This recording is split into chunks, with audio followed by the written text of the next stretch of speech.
Hi guys, it's Dr. Philip, and today's lecture we're going to be talking about graduate school. Particularly the main factors that are going to be evaluated when you are applying for graduate school.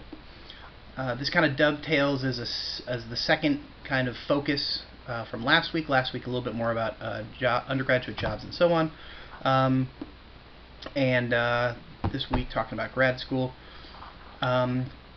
If you haven't, by the way, before we get started, if you haven't seen a grade for your career assessment assignment yet, don't worry about it. I haven't gotten to all of them yet, but that doesn't mean that you didn't hand it in. Doesn't mean that there's anything wrong. So don't panic or don't worry. They'll probably be done. I was hoping by the end of this week, but I am going to Vegas tomorrow, so that's probably not going to happen. This is my spring break. So it'll probably be sometime next week. Additionally, we may need to push back the resume/vita assignment a week or so. That's not a big deal, if so, don't worry about it. I'll make an announcement, but I won't move the assignment up. I would only push it back a little bit, so no worries on that. As far as graduate school, how the heck do I get in?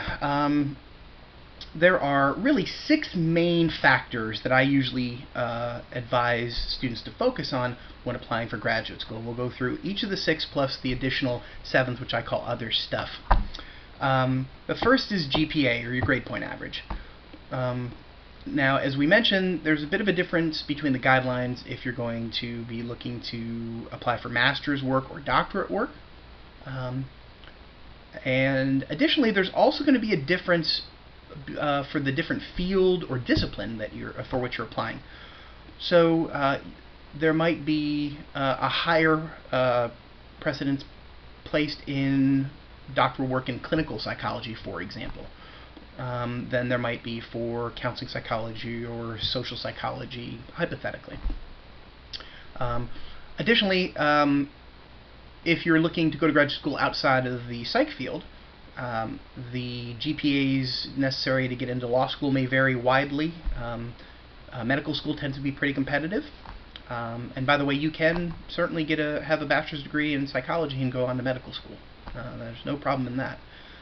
You would just need to do your prereqs for medical school, which are usually kind of your bio sequence, your chemistry sequence, usually anatomy and physiology, organic chemistries. You might want to take a zoology course, but you could very easily do that as a minor if you wanted to. And so, as I mentioned last week, probably at least in the psych field, if you're going to go for a master's degree, I recommend at least a 3.2 GPA, probably a little bit higher. For doctoral work, at least a 3.5, likely higher. So, for example, when I applied for doctoral work back in the Stone Ages, my GPA was a 3.5. Now, I bring that up because there are different GPAs that you can calculate, essentially. So you have your overall GPA. That's a pretty standard one. It's the grade point average for all the courses that you've taken. Certainly at UNF, if you've gone to other universities, or if you've gone to community college or something along those lines, I guess they call them state colleges now, but then you're going to want to calculate an overall GPA for each institution that you were at. However, especially with UNF and completing your degree there, you can calculate 2 other GPAs. One is going to be your upper division GPA, so just the credits that you've had after 60 credits or when you started your junior year. It's usually when you start your junior year. You can also calculate your major GPA, so only for psychology as your major, or if for some reason you're taking this course and you have another major, you can certainly calculate it for that. I recommend you calculate all 3, so your overall, your upper division, and your major GPAs, because sometimes your major GPA may be better than your overall GPA. Same thing with your upper division. So it's not uncommon for students to maybe screw around and not do particularly well, or have a difficult time early in their academic career, either because they're not taking the information seriously, or sometimes you may have majored in something early on, found that you didn't do particularly well in it. So a lot of people do that if they want to go pre-med, then they take their bios and chems, they don't do particularly well, and that can really weigh down your GPA. And so if your overall GPA is a 3.0, but your upper division GPA is a 3.6, that really shows a change. It also might be good if your major GPA was higher than your overall GPA, because that shows more of a focus on psychology as a major, and that can be helpful in applying for grad school in psych. Additionally, and this is down the line, if you go to a master's program and then want to apply to a doctoral program, you have a whole different GPA when you're in a master's program. And so you would report your master's GPA overall, and then you could also report your undergraduate overall or major GPA and so on. So GPA is one kind of important piece. The second one on your list is the other piece of what I call the numbers game, and that's your GRE scores. Now, we talked a little bit about this before. The GRE is kind of like the SAT for graduate school. Now, the GRE is kind of is a general test, and so it's very similar. It has a verbal and a quantitative. It has a verbal section, a quantitative section, and then also has classically it had an analytic section. The analytical section has changed a lot over the years. They had it as logic questions or games. They had it as an essay. And that's because the predictive validity of the analytic score wasn't very good. If you're not sure what predictive validity is, you'll learn that in a different course. But generally, the verbal and quantitative scores are the ones that are really focused on the same way that the SAT is. And so generally, when you talk about your GRE scores, you talk about it in the same way as you would your SAT scores. They're out of 1,600, 800 verbal, 800 quantitative.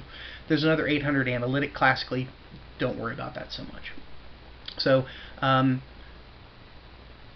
now, depending on what type of graduate program you're to which you're applying, the GRE is kind of the standard for things like psychology, sociology, history, English, generally speaking, math, biology, chemistry, all kinds of different areas in the liberal arts and sciences.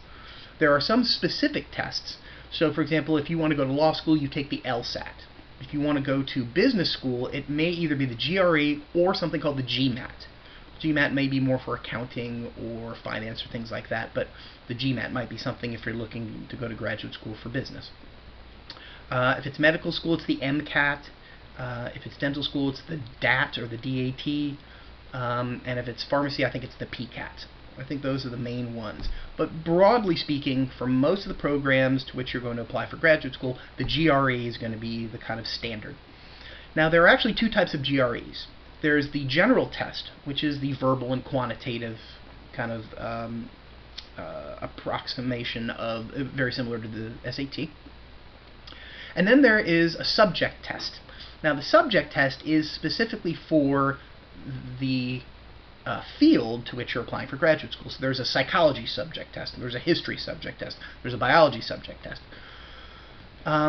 Generally speaking, when a program requires the GRE, it's going to require the general test, the one that's a lot like the SAT. Subject tests are usually primarily required for doctoral work, and not all doctoral programs require it. So I'd say probably about 50%, maybe even fewer, but around 50% of the doctoral programs in psychology will require the subject test. And again, it's only on psychology. It'll be on cognitive psychology, behavioral psychology, social psychology, abnormal psychology, personality, the kind of panoply of kind of disciplines in psychology. But only about 50% or so of the doctoral programs require it. Master's programs very rarely require it. It's also out of 800.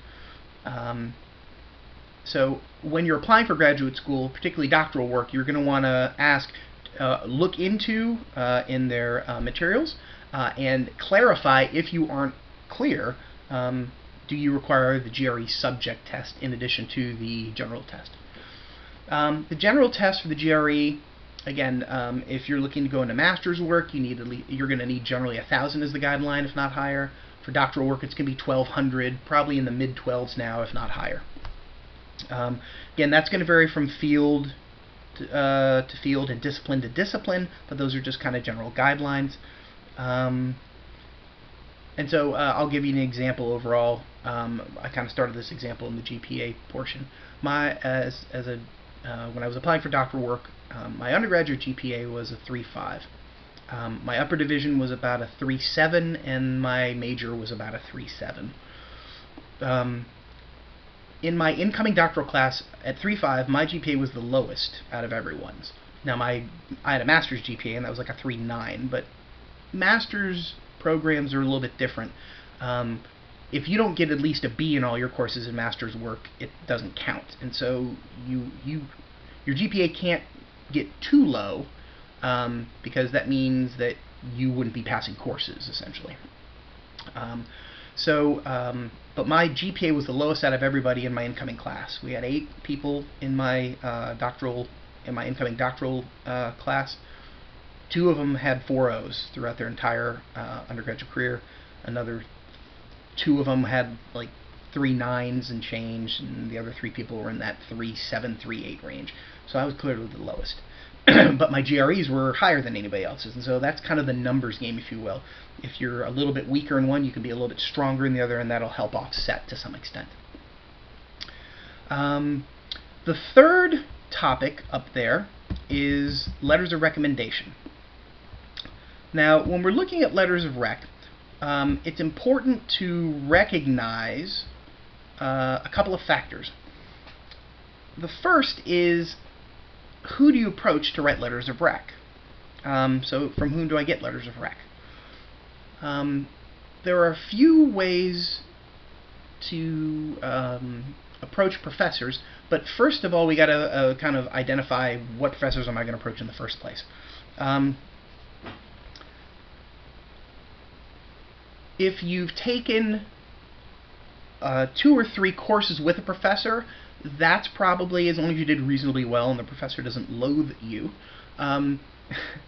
that's probably a good individual to approach, because they're going to know your work as a student in different contexts. So not just in one class, but in a few different classes.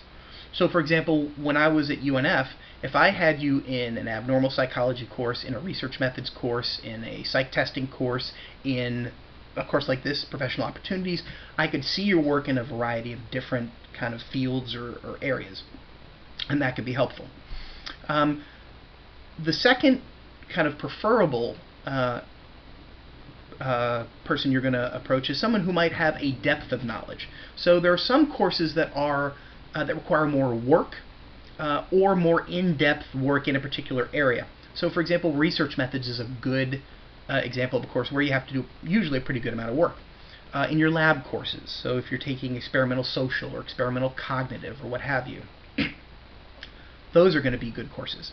Again, if you do well in those courses, very often you're going to have to write a paper, you may have to work in a group, you may have to do a presentation, and so those are the types of things where professors may very well know you.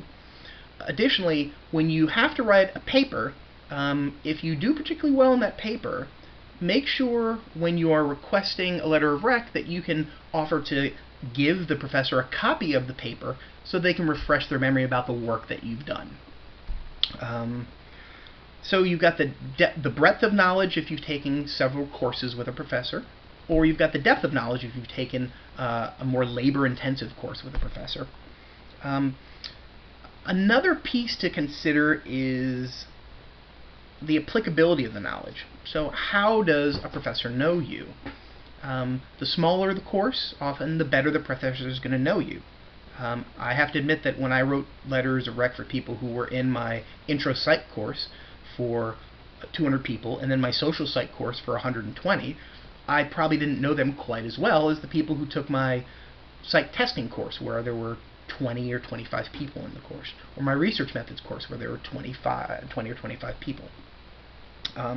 So how applicable is the knowledge, not only as far as them knowing you particularly well, but how does that apply to the program to which you are applying? So in other words, how does the knowledge that that professor has about you inform the letter, and how does that apply to the program to which you're, how does that function for the program to which you're applying? Additionally, it's not a huge issue, but the degree of your letter writers sometimes is important. I'd like to say that that professors are above this, but if your degree writers all have doctoral degrees, that probably carries a little bit more weight than if they all have master's degrees. I say that because sometimes you may want to use a reference that's not academic. So you don't always have to get professors to write your letters of rec. If you've worked for a number of years, that could be a very good person to write a letter for you, because they're going to know you in a different way than a professor might. They're going to know about kind of reliability. Do you show up on time? Or do you show up consistently? The type of work you put in, being willing to take on additional responsibilities, or being quote a team player, those kinds of things. That said, for academic positions, professors and graduate programs very often prefer academic references. We're going to get to something in a little while, research experience and practical experience, and I'll talk more about letters of rec in that context. But one of the things I often get from people is, how do I approach a professor? In other words, how do I talk with them about writing, seeing if they'll be open to writing a letter of rec for me? Hold on, I need a sip of water. And so sometimes students can be intimidated in doing this. Well, that's understandable. You have to recognize that one of the things that professors do as part of their position is write letters of rec. It's one of the things that is kind of built into being a professor. I always saw it that way when I was teaching.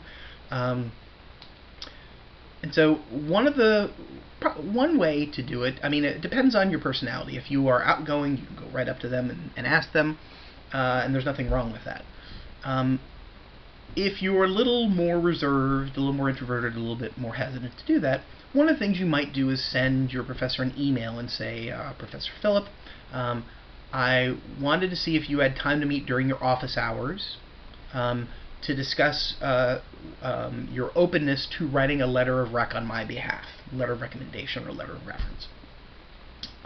That way, you're kind of putting it out there, and if they're not open to it, they can kind of let you know before you get into the room and do it face-to-face, which could be a little more embarrassing. Most of the time, professors are probably going to be pretty good with it, and they're going to say, sure, feel free to come by. The other thing you might want to put in is there anything that you would like me to bring that might help you write that letter of recommendation? They may want a copy of your vita or resume. They may want a copy of your transcript. If you took a particular course with them, they may want a copy of the paper or papers that you wrote, or a project that you did, something along those lines. To that end, what I often recommend is that you compose what I call a thumbnail sketch. And that thumbnail sketch is just an overview of how the professor would know you. And so you might just give them, it's kind of like a cheat sheet for them in some ways. You give them just a sheet of paper that indicates what classes you took with them, in what semester, what grade you received. That could also include the paper that you wrote, or the top, giving them an overview of the types of papers or projects. You might give them, the title or the background of the project, particularly if there's something noteworthy about it. But sometimes there may be other ways that professors know you. So if you're a member of Psy-Chi or Active Minds or the Psychology Club, they might know you from that, and that would be another way. That'd be another piece for you to put in that thumbnail sketch, another thing they could talk about. I think back to student Liana Bronzo, who I had her in courses, but she was president of Active Minds, a student-run organization on campus at UNF. It's a national organization, but we have a student chapter at UNF. And I was the faculty advisor for, I think, 3 years. And she was president one year, and she did an excellent job. And so when she was applying for graduate schools, I could write about that in addition to the academic work I knew. Trying to think. If you did research with a professor, then they could also speak to your capacity as a research assistant. If you did volunteer work with a professor, so Dr. Marcon, for example, classically does volunteer work, or has you can engage in volunteer work for her for credit through a Head Start program, although I'm not sure how that's going to get affected with all the budgetary issues from the sequestering. But if you engaged in that kind of volunteer work, that would be another way for her to write about you in the letter of rec. So writing that down in that thumbnail sketch would be a good idea. The thumbnail sketches can be helpful because it kind of jumpstarts them to remember you in certain ways. But there may be other things that they remember about you, and so you could always offer to them and said, if you want, I can kind of give you an overview of the ways that you might remember me, or how you might know me from courses or from other kind of venues. And if they want it, great. And if they don't, then it's only taking you. It would only take you maybe 10-15 minutes to do that anyway. So it can be helpful. It also shows kind of foresight on your part. Let's see.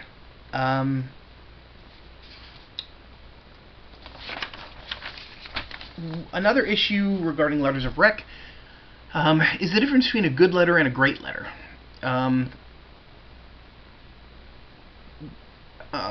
How would I say this?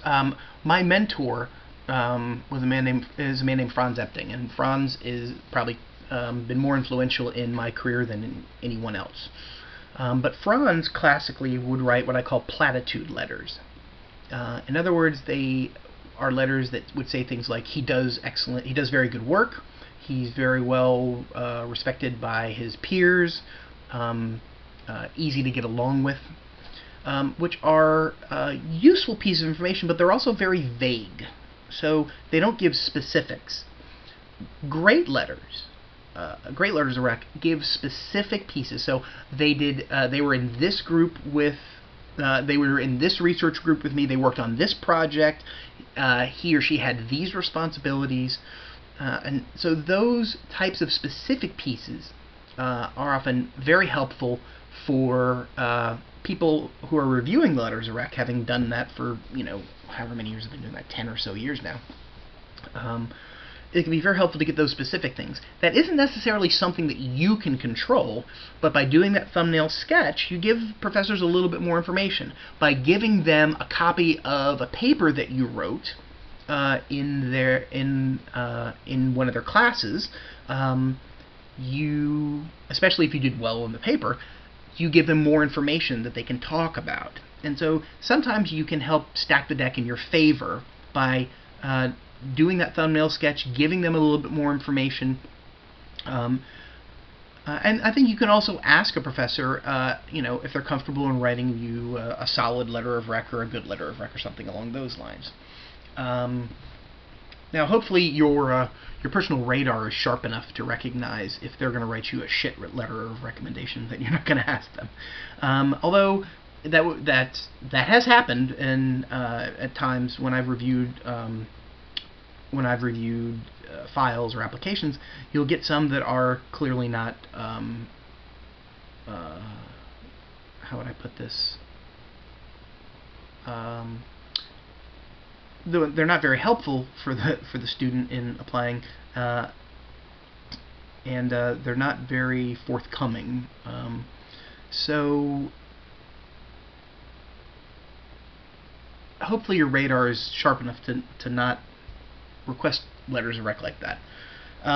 Letters of rec are weighted relatively heavily because you get a sense of the person from the people that know them arguably relatively well. Also, people, professors or supervisors or volunteer leaders or what have you, that see people in work in action. Let's see. Fourth thing up there is research experience. This is probably more important if you're looking to go to graduate school for one of the less applied, more research-based fields, like let's say social psych or developmental psych or something along those lines. Or if you're looking to do doctoral work, then research experience is, I would say, critical. There are different ways to have experience in research. One way that everybody who gets through the psych program at UNF has research experience is through taking research methods and then a lab course, or I guess 2 lab courses if you do the BS option. That's good, and so you can certainly talk about that. But usually when you're applying for graduate school, they're going to want to see if you've worked as a research assistant for a professor, if you've engaged in some form of research as an assistant. And so looking to get experience by becoming a research assistant with a professor is an important piece of particularly doctoral level work and applying for doctoral level work. In part because in doctoral level work you're likely going to have to do research, and they're going to want to know that you have some experience at a time so that you're not coming in too green. Now, the level of responsibility for research that you're going to have as a graduate student is different than what you would have as an undergraduate student, but nonetheless good to know that people have that experience. As far as approaching professors regarding research experience, it's in many ways kind of similar to how you would approach them for a letter of rec, except you're probably not going to know them quite as well. So I would say that if that's something that you're looking towards doing, either approaching a professor that you think has a teaching style that kind of works with you, or is taught a course in an area or a field that's very important to you. So if you're looking to go into social psych, doing research in social psych is probably an important piece. And again, generally speaking, professors need research assistants. Now, how many research assistants they need really varies on how much research they do, the complexity of the research that they do, number of projects they have running, and so on. And so one of the things I might recommend is if you're looking to do research with someone, you should probably ask them early in the semester prior, if not the year prior. So let's say you want to do research during your senior year, you're probably well suited to ask somebody sometime in the fall semester of your junior year, and if not, definitely in the spring semester. Kind of earlier in the spring semester, probably better. And so again, if it's a professor that you've had in a couple of courses, or you tend to like his or her teaching style, or if it's in an area of interest for you. Now you can also find out what kind of research professors are doing by asking them. They may very well talk about it in class, and so that's something to take into consideration.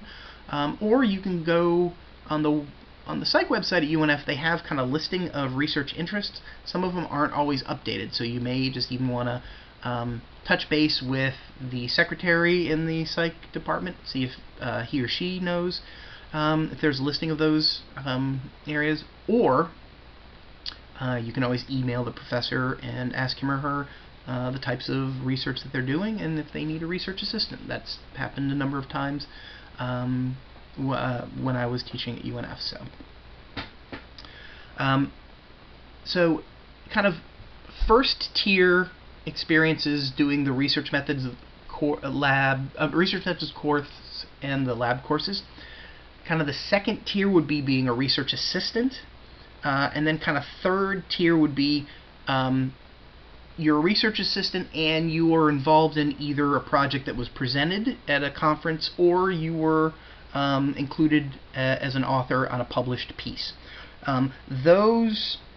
That third tier really kind of bumps up and helps. Second tier is good. Second tier is solid. So being a research assistant, good. Because not all research projects are published, nor are all research projects accepted for presentation or a poster.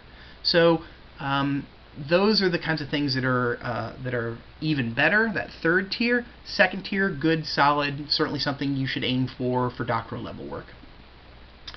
As I mentioned before, the importance will vary from discipline to discipline.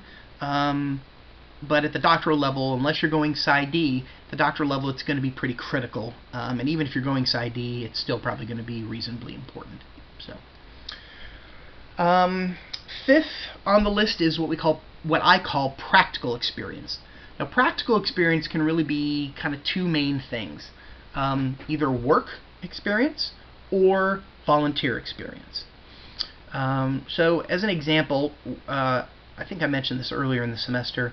When I went back to graduate school, I took 4 years off in between undergraduate and my master's program. And in that 4 years, I worked in kind of social services areas and got hands-on experience. I was paid for it, but I got hands-on experience. And that helped me get into the master's program, and it certainly helped as a nice rounding kind of part of my portfolio or application for my doctoral program. So, work-related experience. The closer your work-related experience is to the field for which you're applying, the better. Although there is value in having worked at a particular place for a while and having someone write a letter of rec on your behalf, even if it's not directly in your field, because that allows them to talk about things, as I mentioned before, as dependability, reliability, taking on additional responsibilities or duties, how you may have moved up the chain while you were there. So there are a number of pieces where work-related experience can be very helpful. Volunteer experience can also be something. And so don't discount the value of volunteering. Volunteering can be something that you do through UNF, as I mentioned before, the kind of Head Start kind of practicum that Dr. Marcon has. But it doesn't have to. So it can be something like volunteering at a runaway shelter or a homeless shelter, at a soup kitchen, or at the Women's Center, or any host of places. Even if you're volunteering at a school or at a faith-based institution where you're providing services to children of the homeless or the elderly, or people with mental health issues, any host of things. So volunteering can be a good bang for your buck. Both the research experience and practical experience are kind of, you kind of hit two important areas. So not only are you getting research experience or the practical experience, but that may also open up the ability to get a letter of recommendation written. Either it may open the door to someone that you didn't have before as someone who could write a letter of rec for you, or it may help flesh out a letter of rec for someone who you took a course with, but now they see you in a different way, and so they can write a stronger letter of rec. They can talk about more different issues regarding your performance, not only as a student, but also as a research assistant or as a volunteer. And so the practical experience stuff could be very helpful. The other thing about practical experience, and I kind of mentioned this before, if you are a member of an organization like Psychi or the Psychology Club or Active Minds, or some other organization on campus, that can be another way that a professor gets to know you, because generally there's going to be a faculty advisor for these organizations. And so if you take on a level of responsibility in the organization as an officer, let's say, so a secretary or vice president or historian or whatever it might be, that's the kind of thing that a professor can include and write about. If you are part of a committee or bring some ideas to the table, or if you do a lot of publicity about that organization. So sometimes for Active Minds we do tables out in the kind of area near the student union and give away materials or snacks or anything that might bring awareness to the organization. If you do those kinds of things, again, that's another way that a professor can know you. It's a way to get experience in some ways. How much weight practical experience has in your application will again vary from discipline to discipline. It's probably more valuable at the master's degree than it is at the doctoral degree. So if you're applying for a master's program, the practical experience might be a little bit more valuable than it is at the doctoral level. But it still can be very useful at the doctoral level. It's just at the doctoral level, there's often going to be research as a very important component. And then the sixth thing on here, out of the big six for me, is your personal statement or your personal essays. Now, often when you're applying for a graduate program, they may have questions they want you to answer. Why are you interested in this program? What kind of career aspirations do you have, and how does this program fit into this? Talk about your research or your experience in research and how that dovetails with one or more of the professors who are in our program. Any host of things. Some will give you specific essays they want you to answer. Some won't. Some will just say, please write a statement indicating your interest in our program. Something along those lines. Some guidelines about the personal essays, and we'll likely get to this a little bit later in the semester, where I'll go into a little bit more about this. But first thing is clarity. And by that I mean, you don't only want to talk about why you want to do graduate work in a field. That's an important piece. So why do you want to do doctoral work in clinical psychology, for example? Being able to identify that could be important. So for me, when I was applying for counseling programs, I made the distinction why I wanted to do counseling versus clinical. And that was in part to show some knowledge or recognition of the subtle differences between the fields. But a more important piece is to try and establish your fit with the program to which you're applying. Now, if you apply to, and we'll talk about this in the application process a little bit later in the semester, if you're applying to 10 programs, you don't have to have 10 wholly different personal statements or essays. But each essay should be tweaked for the program. Or if you have one personal statement that you're sending, you should tweak it for the program. In other words, you should make sure to highlight the things that you've done that fit that program, or the interests that you have that fit that program. And one way to do that is to look at the professors who teach at that program. And you can do research online through the websites and find out their publications or the type of work that they do.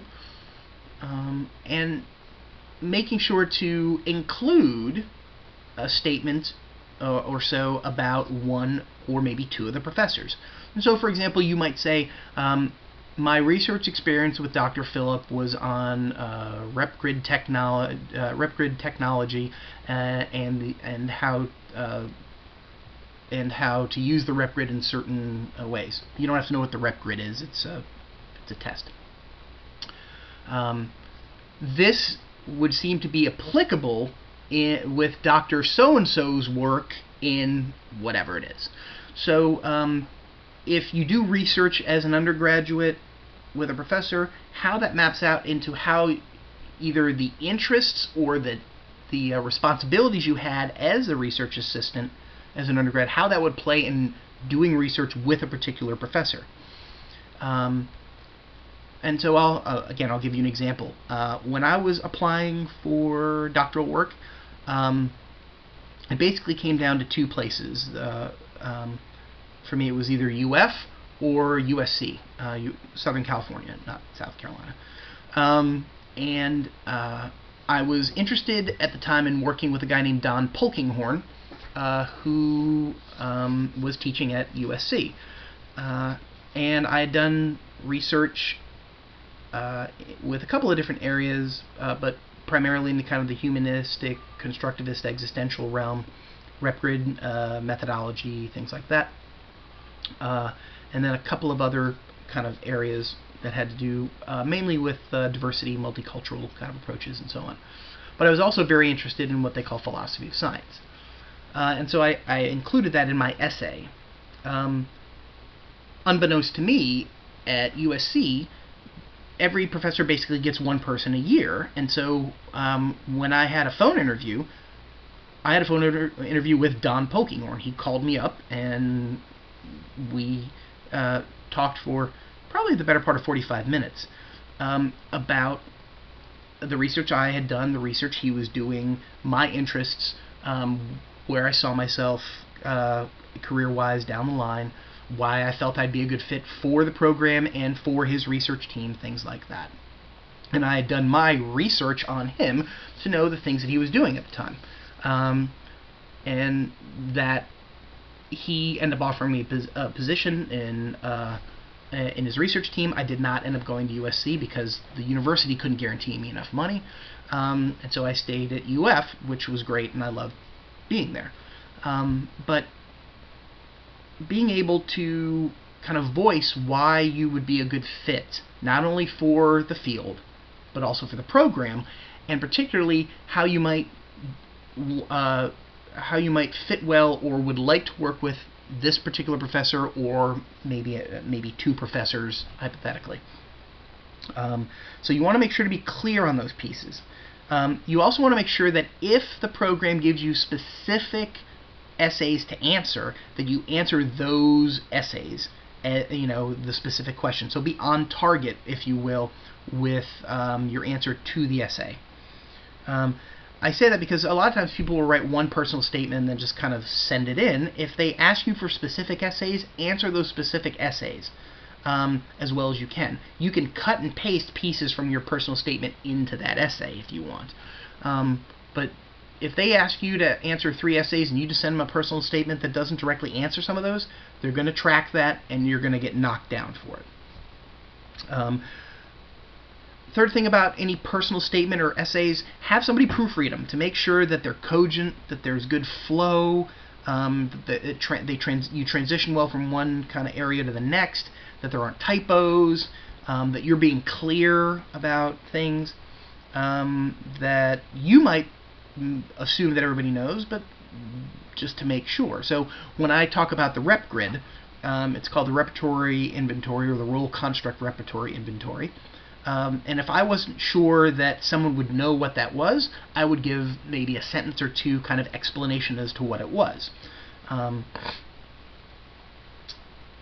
of the big questions about personal statements is, how long should it be? That's a good question because each program is going to be a little bit different on that. Some programs are going to be fine if you send them 4 pages. Other programs don't really want more than 2. I actually got wind when I was applying to doctoral level work. One of the programs to which I was applying, 2 pages. Anything more than 2 pages, they weren't reading it. So you wanted to hit everything hard. I usually would recommend, as far as a personal statement, somewhere in the 2 to 3 page range. And the personal statement should probably include things like what got you interested in the field, whatever field that is, psychology, law, to which you're applying, why you think you'd be a good fit for the field, why you'd be a good fit for the program, and then particular things like research experience that you have, if you who you did research with, what team you were on. So as far as the team goes, when you're on a research team, you're looking at what project did you work on, what duties did you have, what kind of responsibilities, was it accepted for a poster, was it accepted for a presentation at a conference or a workshop or a symposium, was it accepted for publication, things like that, or is it being written up for publication. Any type of practical experience you might have. You may want to talk about things like career goals that you have and how the program to which you're applying fits those career goals. And so there are a number of things you could put in, but usually I'd say somewhere around the 2 to 3 page range is probably going to be good. You may need to taper that a little bit, or you may be able to expand it for some, but I probably wouldn't go more than 3 pages just because people read a lot of them, and I think normally you can probably condense your the reason for applying to probably a couple of 2 to 3 pages, and be succinct, but thorough. The last of the kind of criteria by which you'll be generally evaluated for graduate school is what I call other stuff, and it's pretty much that. Some things to consider. Are you applying to the same institution that you attended as an undergraduate? Sometimes that doesn't matter. Sometimes it's a good thing because professors are going to know you. Other times it could work against you. So when I applied for doctoral work at UF, the general guideline was that UF, my program, my counseling psych program, took 1 UF undergrad per year. 1. It's just so happened that the year that I came in, they took 4. Don't ask me why. But, I mean, if you... At the time, some universities don't like to take too much of their own because they see it as academic inbreeding. Sometimes the undergraduate program may not be as strong as the graduate program, and so their undergrads might not be as competitive. At UNF, I don't think it's necessarily a negative, so I would say it's probably more to your advantage. But it's something to consider if you switch to another university or college or something along those lines. The degree of interest that you have in working with a particular professor as a graduate student. Again, if you want to work with a particular professor, spell out why.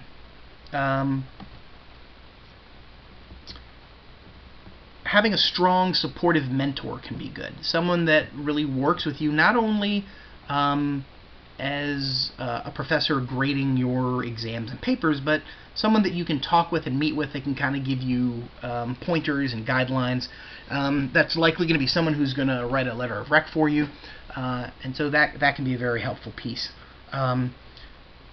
If you're going into a more research-oriented field, the number of statistics courses or research methodology courses that you've taken could be a good thing to emphasize. So if you did the BS versus the BA program, you don't have to necessarily tell them that there's a difference, because most places you don't get to choose. Most places, in other words, most universities don't have a BA or BS degree choice. You get one. So at UF you get a BS in psych. That's what you get. And that's because you have to take a certain track.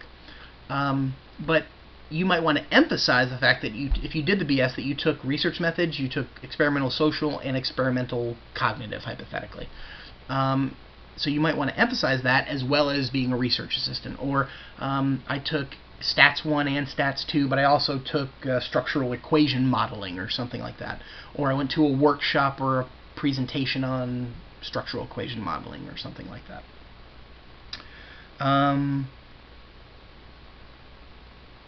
There are other things, as I mentioned, if you are part of an organization or if you have certain hobbies, or there are important pieces to your life that you think it would be good for them to know. That said, usually most academic programs are probably going to want to know from your letters of rec and from your personal statements to get a feel for you as far as your academic and your research and or practical experience. If you get an interview, then they're probably going to ask you a little bit more about kind of looking to see what kind of fit you have with that program. So, when I was interviewing for internship, the fact that I had rescued a dog and that was an important piece of my life actually folded in very well with a couple of the places that I had applied. So, tentative time frames, I'm going to stop the tape here. I'm going to stop the video now. Tape, you can tell how freaking old I am. I'm going to stop the video now, and I'll do that as a separate section and upload that. I don't know if I'll do it tonight, but I wanted to get this up so that you had kind of a basis for this. So I will sign off for now, and we'll do the tentative time frames a little bit later. I hope everybody has a good week, and wish me luck, because I'll be in Las Vegas in about less than 12 hours. So have a good week, everybody.